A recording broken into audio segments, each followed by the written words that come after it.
Antena Zero.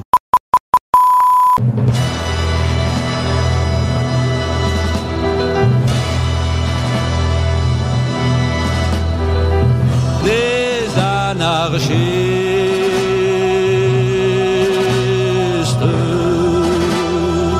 les anarchistes.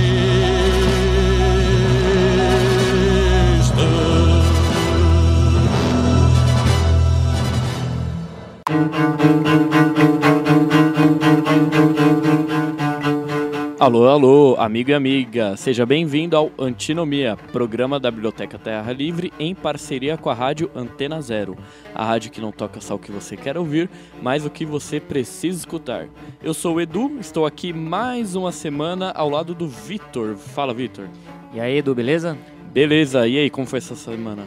Cara, essa semana, faz uns dias atrás aí, eu tive um sonho muito maluco, velho. Ixi, Pois é. Vixe, vai, conta pra gente, vai tentar analisar, momento lacaniano do programa. Nossa, então vamos lá. Tava eu saindo do aeroporto, tava no aeroporto, na porta do aeroporto saindo, e eis que me para um carro de forma bem violenta. No aeroporto você pegou o avião ou não? Não, eu já tava desembarcando. Já desembarcou, tá. Já tava desembarcando, tava saindo do aeroporto. Aí o carro para de forma violenta, eu me assusto, e sai do carro o Eduardo Bolsonaro. Meu Deus. Pois é, o Eduardo Bolsonaro só fala, entra! E eu, cagando de medo, entrei. Mas era bem nítido que era o Eduardo Bolsonaro. Era o Eduardo Bolsonaro. Eu entrei... Seu terno azul, Exatamente. só falta de cabelo. Esse, ele entendi. mesmo. Só rola encruada também ou não?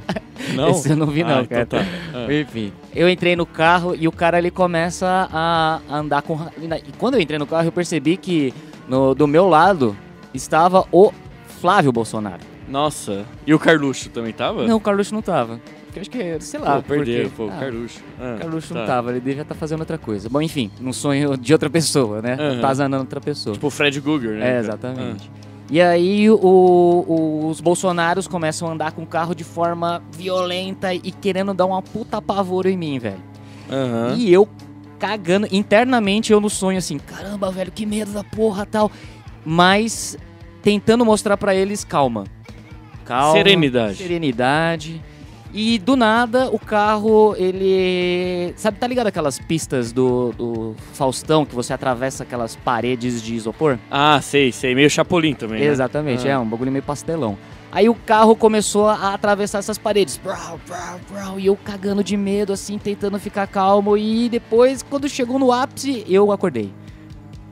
Nossa, realmente. E eu pergunto pra você, Edu, como é que você analisa de forma lacaniana esse sonho?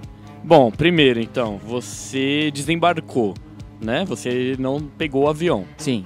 Então, meio que você foi pra um lugar. Então, você chegou nesse lugar. Cheguei no lugar. Você chegou no inferno, porque você encontrou de cara com os bolsonaros. Começa por aí. Sim. Você entrou no carro com eles. Então, eles estavam tentando te levar a algum lugar. Só que você desceu do carro ou não? Não, eu acordei então, antes.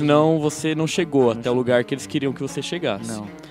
Porém, nesse lugar, nesse caminho, né, nessa carro. passagem, no carro, você sofreu um terrorismo psicológico. Sim.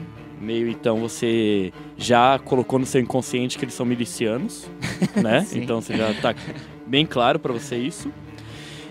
Mas você mostrou serenidade.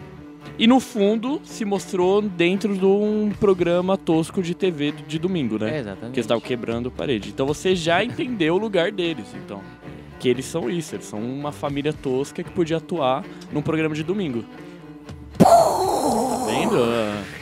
Aí, ó, quem quiser fazer terapia comigo, manda uma mensagem que a gente conversa, tá bom? Nóis. Prometo que o meu preço é bem mais camarada do que um lacaniano, gente. Bom, muito bom. Bom, sem mais viagens, sem mais momentos de análise oníricas, vamos pro primeiro quadro, Guerra de Classes.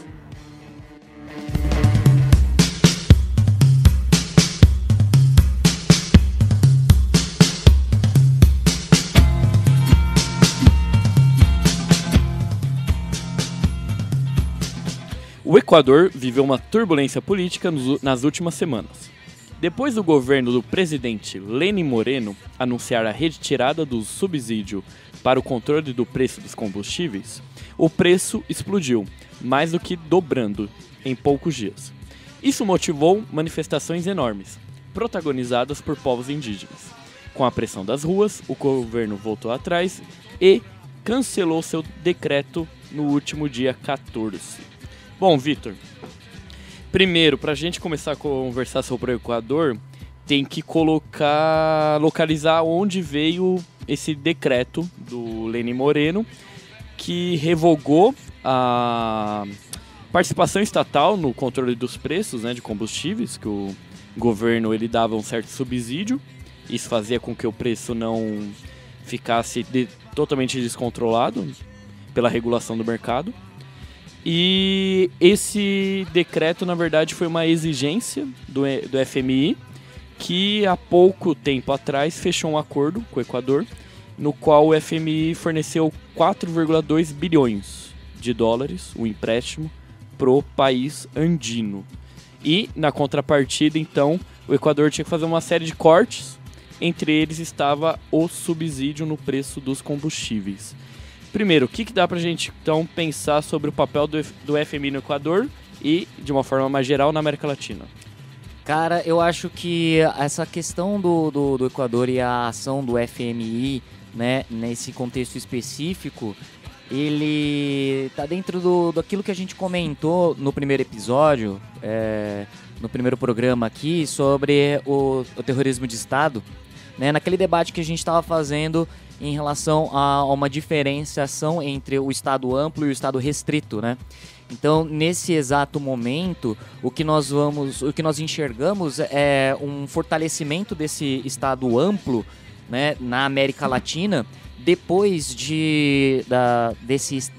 do Estado restrito servir como protagonista aí das intervenções estatais, né? Então eu acho que o movimento que a América Latina veio fazendo, né, desde do final dos anos 90, começo dos anos 2000, né, com a Onda Rosa, né, esse Estado restrito, então, estando num papel de maior protagonismo, tentando ali dinamizar a economia, e de uma economia onde ela favorecia, né, o contexto econômico favorecia, por exemplo, no caso do Equador, a venda, né, do petróleo.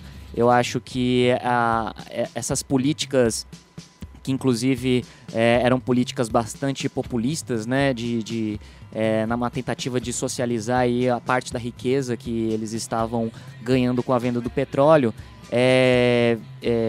tinha como o Estado restrito um dos papéis principais aí nessa dinamização. Mas eu acho que talvez então houve um esgotamento, né, dessa postura, né, da própria venda dessas mercadorias, e um esgotamento da promessa, inclusive, que a Onda Rosa havia dado para os movimentos sociais e que ele não cumpriu, obviamente, né? Lembrando que todos esses governos ditos progressistas, eles na verdade estavam fazendo o jogo do neoliberalismo, mas no sentido de incluir a população no capitalismo, né, mais do que hoje nós percebemos que é um capitalismo muito mais excludente do que includente, né? E esse capitalismo excludente é até um termo que talvez ele possa ser relativizado, porque ele é excludente no sentido de se a gente entender, né, o papel do Estado, o Estado restrito, dentro dessa dinâmica. Mas ele é includente no sentido de incluir a população no Estado amplo, que são as medidas do FMI, né, e desses órgãos multilaterais, né? E o interessante é perceber, no caso, por exemplo, do Equador, como que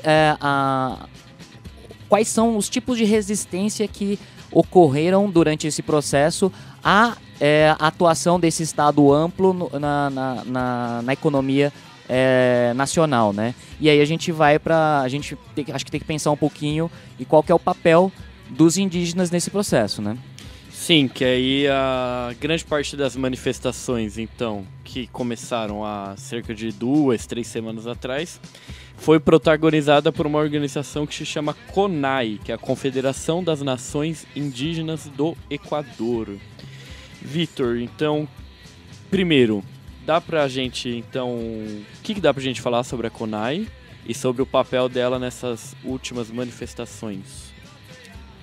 Bom, a CONAI, ela está dentro de um contexto, né, de movimentos sociais que a gente pode nomear, né, a academia nomeia de novos movimentos sociais,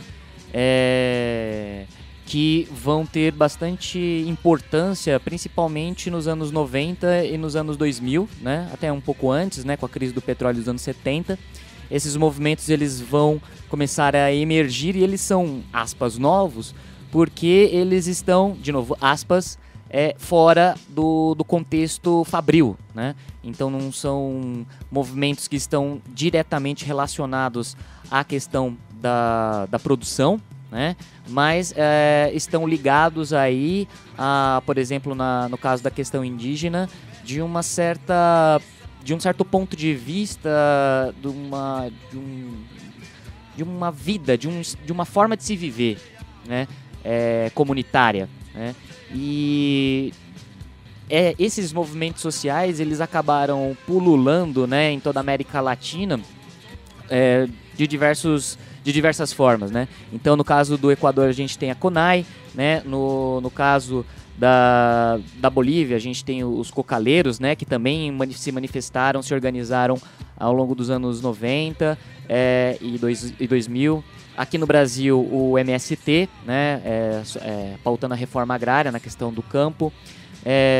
Os zapatistas no México, né, isso no contexto rural, né. E no contexto urbano, a gente vê aí a atuação de alguns outros movimentos, como os piqueteiros na Argentina, né, o MTST, né, o movimento, não só o MTST, mas os movimentos de moradia urbana aqui na América Latina como um todo, em São Paulo também em especial, né. Os MPL também? O MPL, sim, um movimento relacionado ao transporte, né. As ocupações fabris, né, que não necessariamente estão ligados à luta sindical tradicional, mas são aquelas fábricas, principalmente na Argentina, né, que acabaram... A tomada de fábricas, né?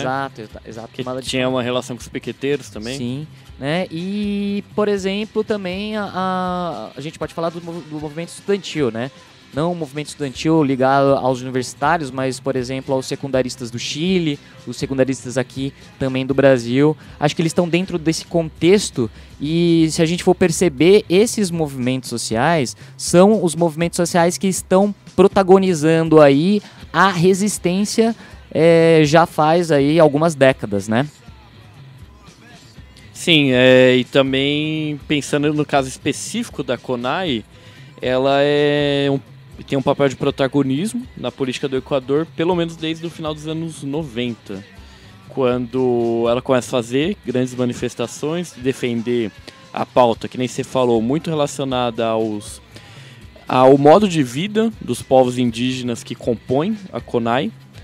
E, bom, e aí agora eu não tenho o dado certo, mas saiu uma reportagem que falava da questão da CONAI nesses governos do Equador, porque o Equador ele passou ali na virada do século XX para o XXI, ele passou por um período de grande instabilidade política. Uhum. Salvo engano, foram 3 presidentes que não terminaram seus mandatos, né? Uhum. E a CONAI teve participação direta, pelo menos, na queda de 2 presidentes. Um deles é o Lúcio Gutierrez e o outro, para ser sincero, não me lembro. Vou tentar caçar aqui o nome e trago no meio do programa. Então, já vem com esse caldo, com essa experiência, né? E desde então, desde ali dos anos 90, a CONAI ela tem tido, então, políticas de aliança, tanto com o governo de direita como o governo de esquerda. Isso mostra, mas aí ao mesmo tempo que ela faz essas alianças, que estão relacionadas muito mais a demandas específicas, não é? A acordos bem específicos. Ao mesmo tempo, quando esses acordos não são cumpridos, ela se torna oposição. Isso tanto dos governos de direita como dos de esquerda. Um caso, por exemplo, pra gente comentar, seria a participação da CONAI no governo do Rafael Correa, que está muito ligado o que você comentou, né? Da onda das presidências progressistas aqui da América do Sul, do início do século XXI, que entra Lula, entra Kirchner na Argentina, o Correa no Equador, Evo Morales na Bolívia, Chávez na Venezuela e por aí vai. Bom, então, a CONAI, ela chega não só a fazer aliança, mas chega a ter até indicar um ministro no governo do Correa. Porém, principalmente no segundo governo do Rafael Correa, quando ele começa a fechar muito com empresas estrangeiras ligadas ao extrativismo, a CONAI muda, rompe, então, com o governo do Correa e passa a virar oposição. E até em 2015, logo no final do governo do Correa, a CONAI ela faz uma manifestação equiparável a essa que ocorreu, a primeira, né, que ocorreu agora recentemente, que deu origem a toda essa turbulência política que houve nas últimas semanas lá no Equador. E a CONAI é uma das principais forças que acabam minando o correísmo, né, a corrente política do Correa. E agora, nessas últimas semanas, a CONAI ela fez questão de se desvincular do Rafael Correa. Porque vale lembrar que o Lenin Moreno, o atual presidente, ele foi vice do Rafael Correa. E assim que ele assume, num primeiro momento ele assume com apoio do Rafael Correa, mas logo ele rompe com o Rafael Correa e ele entra nessa onda mais conservadora que a gente vive aqui na América Latina. Então o Rafael Correa e seus como é a palavra? Agora perdi. Seus correligionários. Obrigado, Chiclete. Eles aproveitam esse momento das últimas semanas de turbulência política para tentar tirar o Lenin Moreno e pensar numa volta, ou do Rafael Correa ou de alguém próximo a ele. E a CONAI, sempre nos seus chamados, ela fazia a questão de se separar, né? Então acho que é interessante isso, pensar num movimento social que está muito ligado a uma construção de poder popular, que faz alianças pontuais com os governos, porque ela, como uma organização popular, precisa atender demandas específicas da sua base, porém em nenhum momento ela se torna, como posso dizer, 100% governo, vamos dizer assim, né? Sempre ela manteve essa postura contraditória em relação a quem está no poder. Não que isso seja perfeito, porque durante o governo do Rafael Correa, por exemplo, houve quase um racha dentro da organização, porque parte da cúpula da organização foi fagocitada, né, pelo correísmo. Foi cooptada, né, parte da burocracia. Então, pensar também nessa relação contraditória que existe, né, dentro dessas organizações populares. Eu acho que é interessante pensar, justamente fazer esse movimento que a gente está tentando refletir aqui, de não tentar cair no canto das sereias, né, da análise, de tentar analisar a questão do Equador de um ponto de vista do Estado. Porque discutir essas questões entre Lenin Moreno e Correa, né, e ficou, que é uma narrativa que eles mesmos constroem, né, entre o Moreno e o Correa, o Moreno falando que o Correa está articulando essas manifestações de fora e o Correa tentando capitalizar politicamente as manifestações, elas são análises que estão de dentro do Estado, né?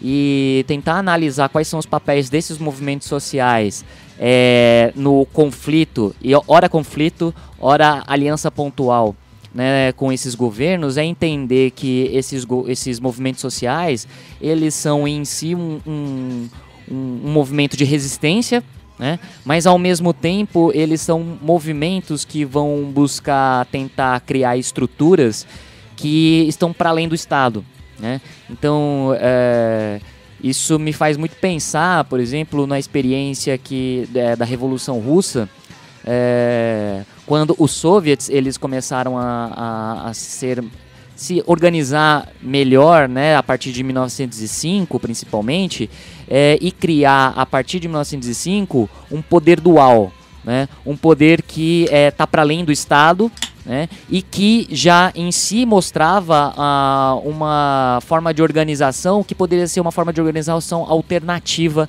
àquela estrutura estatal que estava ali posta, né? Eu acho que a grande questão que a gente tem que começar a refletir aqui agora a partir desse momento, né, que agora é um novo momento, né, onde o Lenin Moreno ele recuou, né, com o pacote, né, da política de austeridade dele, pensar como que esses movimentos eles vão se organizar de uma forma muito autônoma em relação ao governo e criar as estruturas necessárias para que ele possa, então, conseguir servir de movimento de resistência e de horizonte mesmo, de organização política e econômica e social, né? E também pensar também, além de ter ali uma potência nesses movimentos para criar algo novo, a maneira como eles mudam o jogo político, né? Porque acho que é inevitável a gente fazer uma comparação com a nossa realidade aqui, né? Porque enquanto lá no Equador, tudo bem que é outro contexto, é um país muito menor, etc, etc, etc, etc, etc.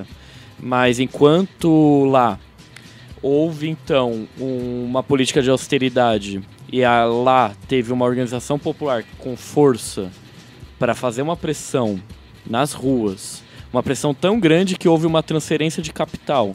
A capital foi provisoriamente, saiu de Quito para ir para Guayaquil, porque Quito foi tomada pelas manifestações. Então, uma organização popular que é capaz de fazer uma pressão nas ruas, interferir nos rumos políticos e pressionar tanto a ponto de obrigar um recuo, enquanto lá a gente tem a situação no Equador, aqui a gente tem o quê? Uma oposição que com 10 meses de governo do Bolsonaro está discutindo 2022, está discutindo eleições em 2022. Sim. Então é chocante, né? Esse contraste. Bom, gente, então, conversando agora sobre o Equador e principalmente sobre o papel da CONAI, vem à tona um ponto que é o protagonismo indígena na política. E aí a gente vai ver como que os anarquistas trabalhavam essa questão no nosso próximo quadro. Vamos falar de anarquia.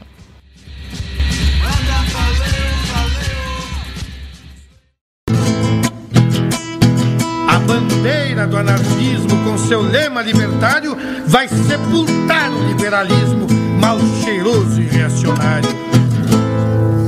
Bakunin está de volta.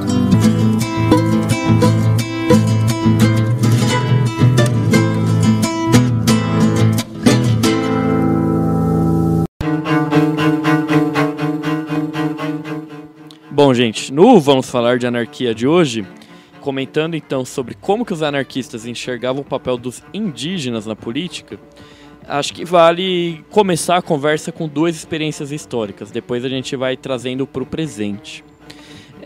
Uma delas está relacionada ao anarquismo no Peru.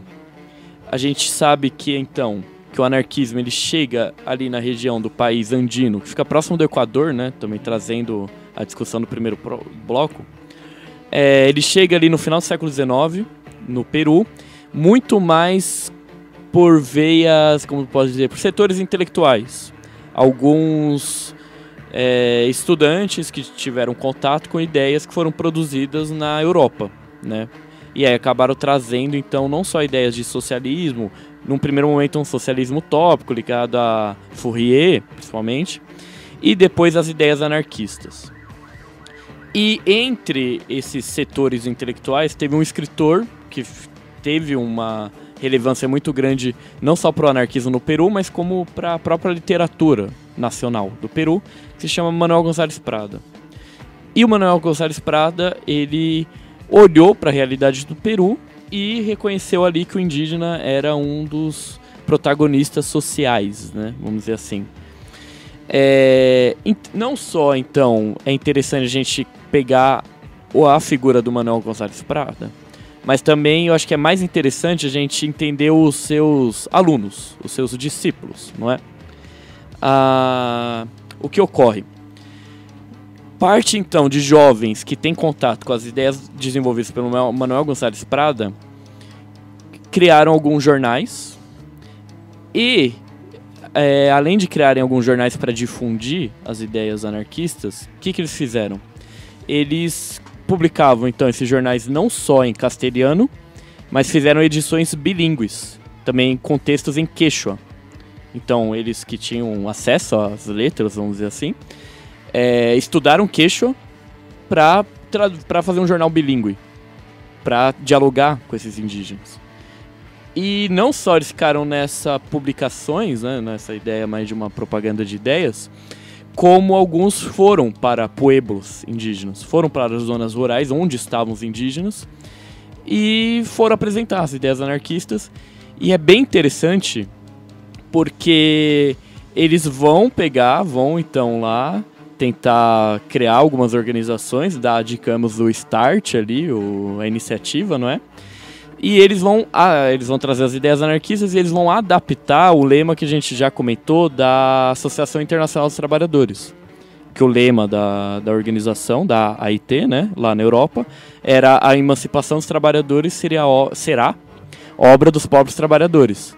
Então eles começaram a criar os jornais em quechua também, com os indígenas, colocando esse lema: a emancipação dos indígenas será obra dos próprios indígenas. E não só ficou na palavra, como houve algumas lideranças indígenas também. E aí, a partir do momento que começa a criar essas lideranças indígenas, que estava vinculado com as ideias anarquistas, esses anarquistas eles saíram. Eles foram para outros lugares. Então mostra também essa relação que eles não foram lá como uma vanguarda iluminada. Eles foram divulgar as ideias e ao momento que eles conseguiram ali criar, como posso dizer, adeptos das ideias, foram para outro lugar fazer propaganda. Outra experiência que eu acho bem interessante para a gente discutir como que o anarquismo interpretava a questão indígena é no México, outro país que também tem uma forte presença populacional, né, de etnias indígenas. E aí a figura que acho que é inevitável a gente comentar é dos irmãos Flores Magón, principalmente o Ricardo Flores Magón, que também eram, salvo engano, o Ricardo Flores Magón era advogado, mas enfim, não consigo confirmar isso, mas era alguém que tinha acesso também às ideias ali de um ambiente intelectual do México, e ele também vai trazer o anarquismo para o México, fazendo essa adaptação também, pensando que o anarquismo ele põe que os oprimidos serão os responsáveis pela sua libertação. Então a realidade nacional do México, os oprimidos quem são? Os indígenas. Então aqui a principal força serão os indígenas, não é? E aí o Magón, ele vai, através dessa organização, que vai ser o Partido Liberal Mexicano, que não tem nada de partido e não tem nada de liberal, mas criou esse nome mais por uma questão de aceitação política. Ele vai também até os pueblos para tentar organizar esses indígenas, e quando estoura a Revolução Mexicana, o magonismo tem muita influência ali no sul do México, chegando a ter um certo diálogo com o zapatismo original, né, do Emiliano Zapata. Tanto que a formulação do grito do Tierra y Libertad, que é do Emiliano Zapata, foi a partir principalmente de uma formulação magonista, das ideias magonistas, né? Bom, resumindo então, acho que essas duas experiências, né? Esse panorama histórico, né? Enquanto muitas correntes de esquerda colocavam ali que os agentes sociais responsáveis pela emancipação seriam um tipo específico de trabalhador, que seria o trabalhador, operário, fabril, produto do capitalismo moderno, chegando ao Marx ao ponto de apoiar o desenvolvimento do capitalismo, porque se você apoia o desenvolvimento do capitalismo, você consegue ter um proletariado maior, você consegue proletarizar a sociedade. E aí você fica mais próximo de uma revolução socialista. Os anarquistas eles tiveram esse tato, vamos dizer assim, desde lá do início, de olhar e primeiro para sua realidade local, entender quem que são os subalternos, quem são os oprimidos nessa realidade local e trabalhar com essa realidade. E no caso aqui da América Latina, são os indígenas, é inegável, né? Que são os indígenas, a principal força. Então, até, por exemplo, na questão do Marx, enquanto que o Marx defendia a colonização, a guerra entre Estados Unidos e México, e que seria melhor que os Estados Unidos ganhasse a guerra do México para colonizar ali a região que hoje é o Texas, etc., porque os mexicanos são preguiçosos, afinal eles são descendentes de indígenas, então os anarquistas tinham uma outra visão de política. E eu acho que essa visão de política dos anarquistas, ela tá muito ligada àquilo que você comentou, né, de estar atento aos oprimidos, né, locais, e valorizar o que talvez o Kropotkin ele aborda isso de uma forma bem interessante, que a gente tem que estar atento em quais são as tendências autoritárias e as tendências libertárias dentro da organização social, né? E certamente a forma de organização da sociedade indígena é uma forma de organização que valoriza muito mais a autonomia, né? Valoriza a coletividade, a construção do coletivo, né? De uma forma de viver que vai se opor a uma centralização do poder, né? E aí o cluster eles ajuda a gente a pensar bastante nessa forma de organização dentro das comunidades indígenas. E eu acho que prestar atenção, então, nessas tendências libertárias e reforçar essas tendências libertárias autônomas, né? Elas são obrigações de qualquer grupo anarquista hoje e que está para além de uma questão meramente doutrinária, né?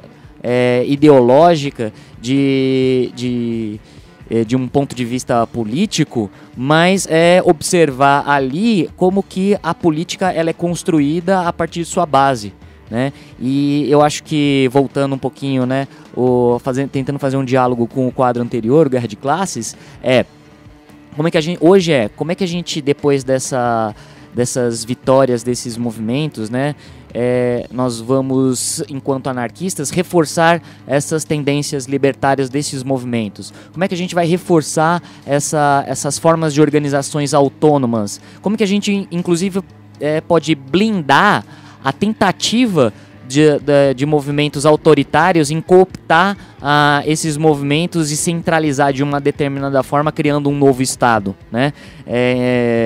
E tentar evitar o que aconteceu, por exemplo, na Revolução Russa, né? Eu acho que talvez seja esse uma das perguntas que a gente tem que se fazer hoje. Então, vamos encerrar o quadro com essas perguntas do Vitor. E esse foi, então, Vamos Falar de Anarquia, nossa pílula semanal de teoria e práticas anarquistas. Agora vamos para o intervalo.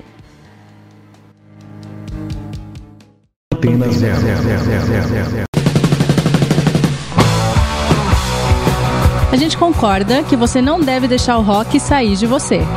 Mas a gente acha que é preciso deixar o rock entrar também. Não basta apenas ouvir sempre as mesmas músicas daquelas mesmas bandas. É por isso que aqui a gente tem muito mais que 89 músicas na nossa programação. Aqui a gente toca rock de A a Z, porque nós somos uma rádio livre. Antena Zero, a rádio que não toca só o que você quer ouvir, mas o que você precisa escutar.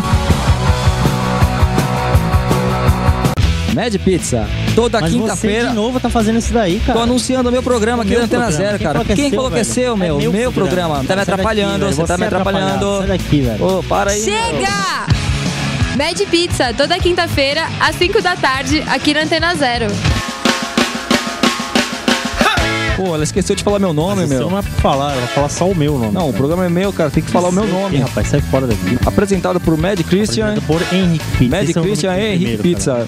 Meu nome veio primeiro, cara. Não é você tá aqui, velho. Não é nem você, cara. O programa é meu. Ih, seu caramba, sai daqui. Vai, tá. Roots and Tunes aqui na Rádio Antena Zero, toda quinta às 6 da tarde, com Mari Schultz e Rodrigo Sonesso. Convidados, entrevistas, posicionamento, opinião e muito som, porque aqui o Sky é tratado como ele merece, com atitude, postura e muita ideologia.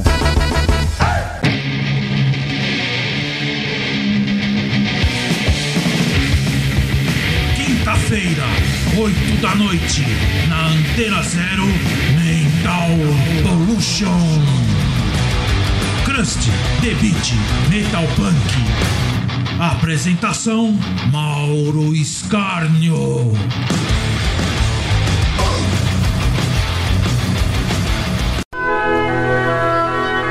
Comentários esdrúxulos.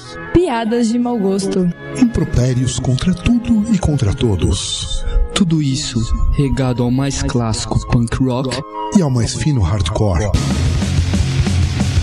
Programa de Mortal, toda quinta-feira, às 9 da noite, aqui na Antena Zero. Midnight Madness. Destrinchando o melhor do Psychobilly e do Rockabilly, toda quinta-feira, à meia-noite.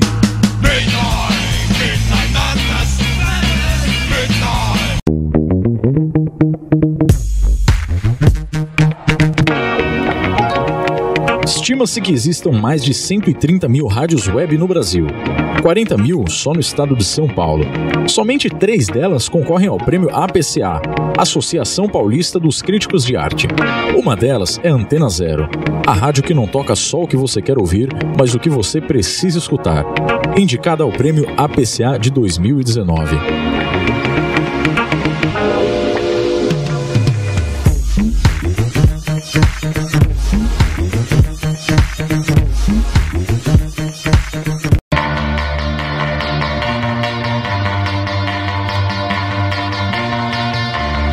Antena Zero.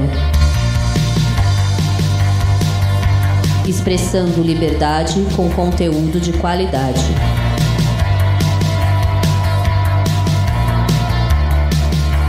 Antena Zero.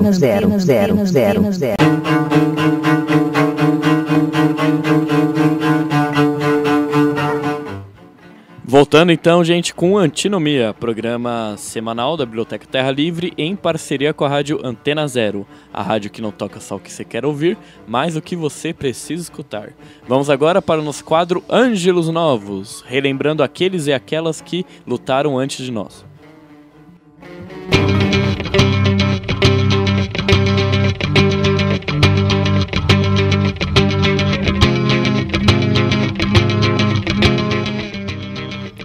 Dia 23 de outubro de 1956, começa a Revolução Húngara. Bom, então, aí semana que vem terá o aniversário, então, de 63 anos do início da Revolução Húngara, de 56, onde começa com uma manifestação estudantil, que depois vai tendo adesão popular, até o ponto que o governo cai. Lembrando então que a Hungria nesse momento era uma república satélite da União Soviética, então ela tinha uma pequena relação ali, vamos dizer assim, isso muito mais um discurso para o Ocidente, que as repúblicas satélites da Europa Oriental, elas tinham uma relação de autonomia, que elas podiam fazer o que quiser, tinha uma relação de independência e que elas estavam vinculadas de maneira autônoma à Rússia, não é? E, bom, então houve uma manifestação que teve muita adesão popular, descontente com os rumos do governo socialista, da presidência socialista. E, bom, e aí o governo cai. Tem uma manifestação muito grande, principalmente de descontentamento em relação ao stalinismo, a figura do Stalin, rejeição à figura do Stalin. Tenta-se criar uma nova República Soviética, desde uma criação de baixo para cima. Porém, a Revolução Húngara ela dura menos de um mês, porque ali, perto da segunda semana de novembro, as tropas russas da União Soviética invadem a capital, Budapeste, e sufocam com a Revolução Húngara. Então é um importante episódio de luta contra um autoritarismo do comunismo, e também é importante para o Ocidente reparar que não era nenhum paraíso, né, a União Soviética. Agora, segunda data, então, 25 de outubro de 1806, nasce Max Stirner. Johann Caspar Schmidt, né, mais conhecido como Max Stirner, O Stirner, ele foi imortalizado, né? Foi desenhado, né? O desenho do Stirner foi feito aí pelo Friedrich Engels, né? E o Max Stirner, na verdade, é um apelido, né?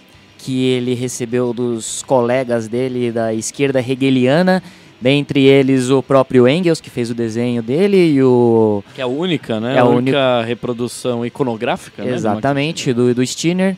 E também, né, o Karl Marx, que também fazia parte aí dessa esquerda hegeliana. O Stirner, ele foi um filósofo que escreveu uma obra que foi bastante importante e foi uma das únicas obras dele, se não me engano. Ele tem um outro, o livro que ele escreve mais importante é O Único e Sua Propriedade, mas ele também escreve um outro livro que é O Falso Princípio da Educação, né, de nossa educação. E nesse livro, O Único e Sua Propriedade, o Stirner, ele vai buscar destruir, vamos dizer assim, a perspectiva totalitária do hegelianismo, né? Onde colocava o Estado como o ápice da civilização europeia. E aí o Stirner, então, partindo do ponto de vista do indivíduo, ele vai mostrar que como, na verdade, esse Estado, ele não é o Estado que vai dar à sociedade o reino da liberdade, mas o reino da dominação, né? É um livro que está em diálogo, então, com o hegelianismo, e a gente tem que ter isso em mente quando a gente lê o Stirner, né? É um livro que é de filosofia, que tem desdobramentos políticos, obviamente, mas ele está muito mais preocupado com o debate do hegelianismo do que necessariamente com a questão da política, mas que vai ser apropriado por várias correntes da filosofia, como o existencialismo, e também da política, como o anarquismo, mais especificamente o anarquismo individualista. Beleza, então, gente, esse foi o Ângelos Novos. Agora vamos para o próximo quadro, No Batente.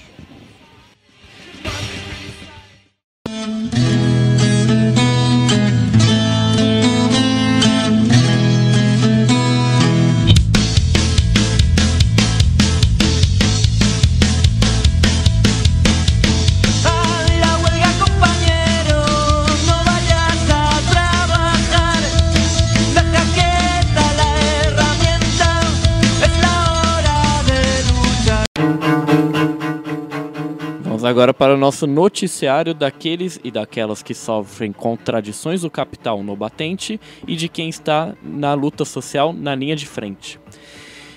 Recentemente, em Chiapas foram fundados novos caracóis. Vitor, primeiro, comentando então, o que seriam os caracóis ali em Chiapas? Bom, os caracóis é uma forma de organização que foi construída pelo Movimento Zapatista e pelo Exército Zapatista de Libertação Nacional, né? E ele foi construído a partir de um longo processo, né? Esse processo ele remonta lá o ano de 1994, quando o Exército Zapatista ele realiza o Levante, né? Mas antes disso mesmo, né, o próprio Exército Zapatista ele já atuava na região de Chiapas, já faziam aí pelo menos 10 anos, né, se organizando e fazendo com que os seus quadros militares eles se fortalecessem cada vez mais, né? E a partir desse levante eles vão construir aí uma forma de organização muito interessante que vai agregar tanto as experiências da forma de organização tradicional indígena, quanto da esquerda no geral, né? Tanto a esquerda marxista quanto a esquerda libertária, elas vão ser aí agregadas, amalgamadas, né? Nessa forma de organização aí que os zapatistas vão criar. E a maneira como eles se organizam, elas são bastante interessantes, né? Então, o nível de base dos zapatistas são o que eles chamam de municípios rebeldes. Nesses municípios rebeldes, eles constroem periodicamente, né, as assembleias. Essas assembleias elas vão reunir qualquer pessoa que esteja interessada em participar da assembleia e que sejam desses municípios, né? Agregando aí, inclusive, os conselhos tradicionais, por exemplo, o Conselho dos Anciãos, né? Nessas assembleias, o que eles buscam é o consenso. Mas é o consenso, e aí que entra a tradição indígena, é o consenso que eles já têm contato com essa construção desse consenso há milênios. Né? Então, eles estão aí, pelo menos, há milênios à frente de nós, né? Na construção de consensos. Esses consensos, né, e essa assembleia é o que a ciência política ocidental vai chamar de democracia direta. E nessa democracia direta, ela tem como princípio gerador, princípio fundamental, a questão do trabalho coletivo. Tá? A partir dessas assembleias, então desses municípios rebeldes, são criados conselhos ou comitês. Esses conselhos, esses comitês, eles são compostos então por pessoas que vão se voluntariar ou vão ser escolhidas pelas próprias pessoas em assembleias para realizar algumas determinadas tarefas que são tiradas a partir destas assembleias, né? Esses comitês e essas assembleias, então, eles são compostos por esses indivíduos que têm controle direto das suas bases. Né? Então, esses cargos, esses cargos que eles acabam ocupando, eles são rotativos, né? Até que chega um determinado momento onde todas as pessoas que fazem parte dessa assembleia, eles participaram de algum comitê específico de algum trabalho coletivo, né? E essas pessoas, elas não ganham nenhum salário acima do que as pessoas da própria comunidade, do próprio município rebelde. Às vezes as pessoas, elas nem recebem dinheiro. O que elas recebem são moradia, alimentação, roupa, dinheiro para viagem, assim por diante. E se caso como a base ela tem muito controle sobre essas pessoas, se caso eles percebam que essas pessoas elas estão utilizando alguma coisa em benefício próprio, essa pessoa ela é retirada dessa função e ela recebe uma espécie de uma punição. A punição é fazer um trabalho social nos municípios rebeldes, né? Bom, existe uma instância superior a esses municípios rebeldes, que são os conselhos municipais. Então, nesses conselhos municipais, existe uma estruturação maior, né? Nessa estruturação, nesses conselhos municipais, existem a função do presidente, do vice-presidente, do tesoureiro, né? Que tem funções também de coordenação. Então, eles não têm um poder de deliberação, mas eles têm um poder de tarefas, né? Eles têm tarefas que são colocadas mediante os conselhos, as assembleias que são tiradas lá embaixo na base, né? A partir desses conselhos municipais são criados comitês. Então, comitê de saúde, comitê de justiça, comitê de educação e assim por diante, né? Esses comitês, como eles então eles são subordinados aos municípios rebeldes, eles vão criar a partir desse controle o que os zapatistas chamaram de mandar obedecendo. Né? Ao mesmo tempo que eles possuem essa função de coordenação, eles estão subordinados à base. Né? Aí, numa instância superior, então, a esses conselhos municipais, conforme eles vão se multiplicando, né, ao longo do território de Chiapas, eles sentiram a necessidade de criar espaços que pudessem aglutinar vários conselhos municipais. Né? Esses espaços são os caracóis. Né? Esses caracóis, então, eles são espaços que vão abrigar as chamadas juntas de bom governo, e que essas juntas de bom governo nada mais são do que a coordenação dos conselhos municipais, dos conselhos autônomos, né? Esses conselhos, essas juntas de bom governo, então eles vão agregar todas essas demandas de conselhos de vários lugares diferentes, e eles vão coordenar, por exemplo, algumas questões que são para beneficiar todo o conjunto desses conselhos rebeldes. Então, por exemplo, existem certos municípios rebeldes que eles possuem maior visibilidade em relação a outros mais afastados, que sofrem mais ataques e assim por diante. Então, esses conselhos que possuem mais visibilidade, eles vão redirecionar a verba, por exemplo, o dinheiro, para esses conselhos mais afastados. Eles vão, por exemplo, levar para esses conselhos mais afastados, esses municípios mais afastados, cuidados, a ajuda que são mais necessárias. E assim por diante. Então é uma estrutura muito interessante, que parte da base até o topo, né? E que, como você mesmo colocou, eles estão se multiplicando cada vez mais dentro desse contexto aí que nós estamos vendo de um avanço, né, da extrema-direita pela América Latina, e que é uma experiência que a gente tem desde 94 aí sendo construída. Interessante também pensar, então, como que o neozapatismo, a experiência de Chiapas, da EZLN, dialoga também com o que a gente comentou lá no Guerra de Classe, no primeiro bloco do programa de hoje, que como que esses movimentos sociais indígenas, eles não são apenas de resistência, mas também como eles conseguem trazer algo novo, né? Conseguem trazer uma potencialidade para reconstruir uma nova sociedade, né? E acho que o caso dos caracóis é um exemplo bem nítido disso, né? Bom, encerrando então no Batente, vamos para o nosso momento cultural da semana no Fuego de Vida.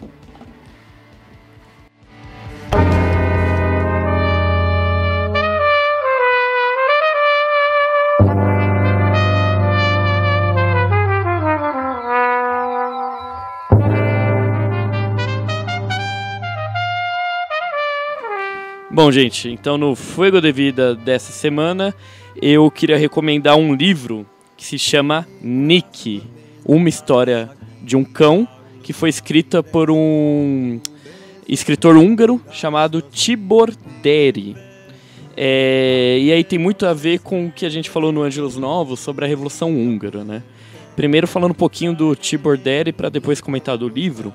Ele era um escritor húngaro, que ele nasceu no início do século XX, e ele teve uma participação ativa ali no final da Primeira Guerra Mundial, onde tentou-se criar uma república soviética na Hungria e na Alemanha, né, que foram as revoluções húngara e alemã. E inspirado também no que foi o início da Revolução Russa, né? Então tentou-se replicar ali nesses dois países. Porém, houve uma repressão muito bruta e foi massacrada essa experiência. Aí ele teve que se exilar. Porém, depois, lá na década de 40, ele retorna para a Hungria e se fixa ali como jornalista e escritor.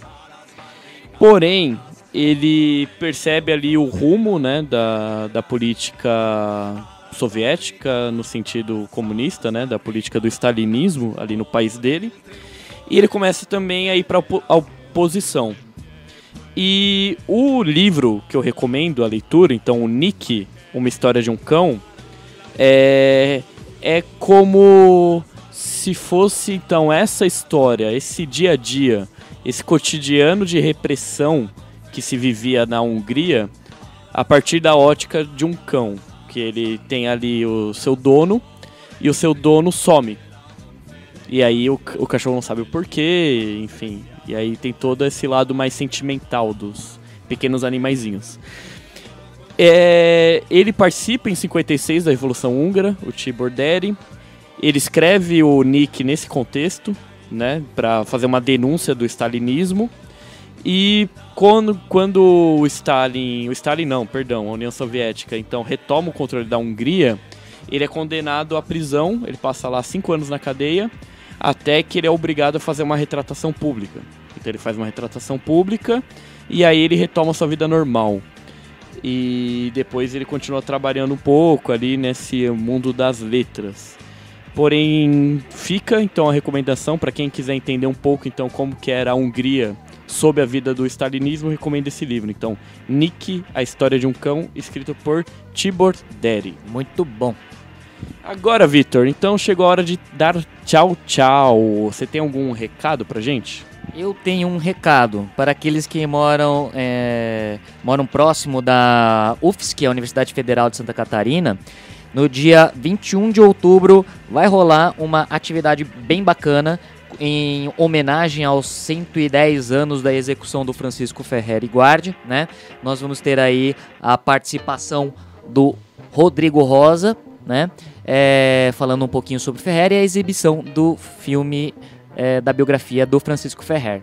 Personagem aí quase que constante aqui no Antinomia. Já comentamos em 2 programas, né, sobre Francisco Ferrer. Então os ouvintes de Floripa aí tem uma boa dica então do Vitor.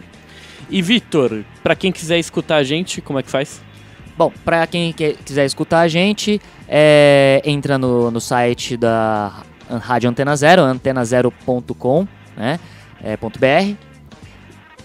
Só .com, desculpa. Segunda correção do Chiclé do programa. Obrigado, Chiclé. Valeu, Chiclé. Sem você, isso seria impossível de ser realizado. Para quem quiser seguir a gente nas redes sociais, temos aí a nossa conta no Twitter, que é bterralivre. Desculpa, de novo. É @bterralivre.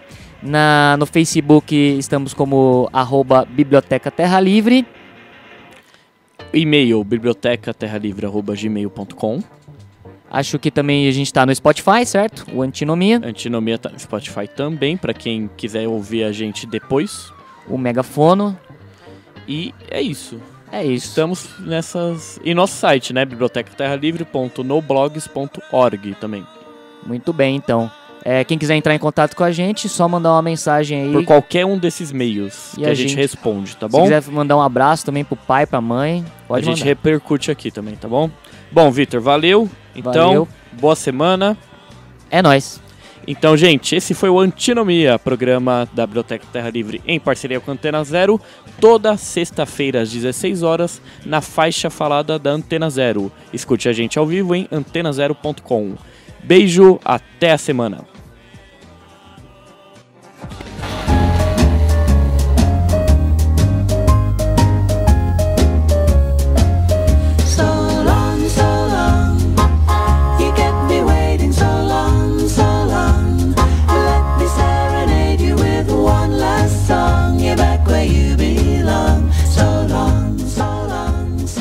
Você ouviu pela Antena Zero Antinomia, produzido e apresentado por Edu, Vitor e Adriano. Produção técnica, Chiclé.